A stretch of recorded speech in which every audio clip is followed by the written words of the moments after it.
ကြောက်ဖြူမှာ AA ကိုထိုးစစ်ဆင်နေတဲ့မြန်မာစစ်တပ်ရဲ့စစ်ကြောင်း3ကြောင်းအနှက်2ကြောင်းပြတ်သွားပြီးနောက်လက်ကျန်စစ်ကြောင်းကိုအင်အားထပ်ဖြည့်ကတာလွန်အင်အားတွေနဲ့တိုင်းချောင်းကိုဦးတီကထိုးစစ်ဆင်လာတယ်လို့သိရပါတယ်။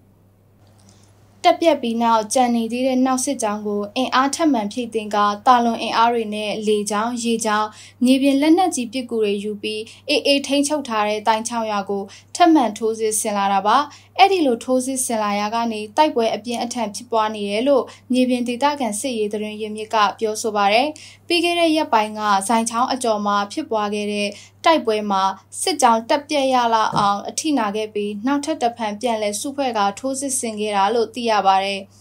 အခုတိုင်းချောင်းကိုတိုက်ရမှာစစ်တပ်ကအင်အား300လောက်ပါဝင်ပြီးအင်အားဖြန့်ခွဲကနေရာ2ခုကနေထိုးစစ်ဆင်နေတာလို့ဒေသတွင်စစ်ရေးအခြေအနေများကိုစောင့်ကြည့်နေသူတယောက်ကပြောပါတယ်ရှင်။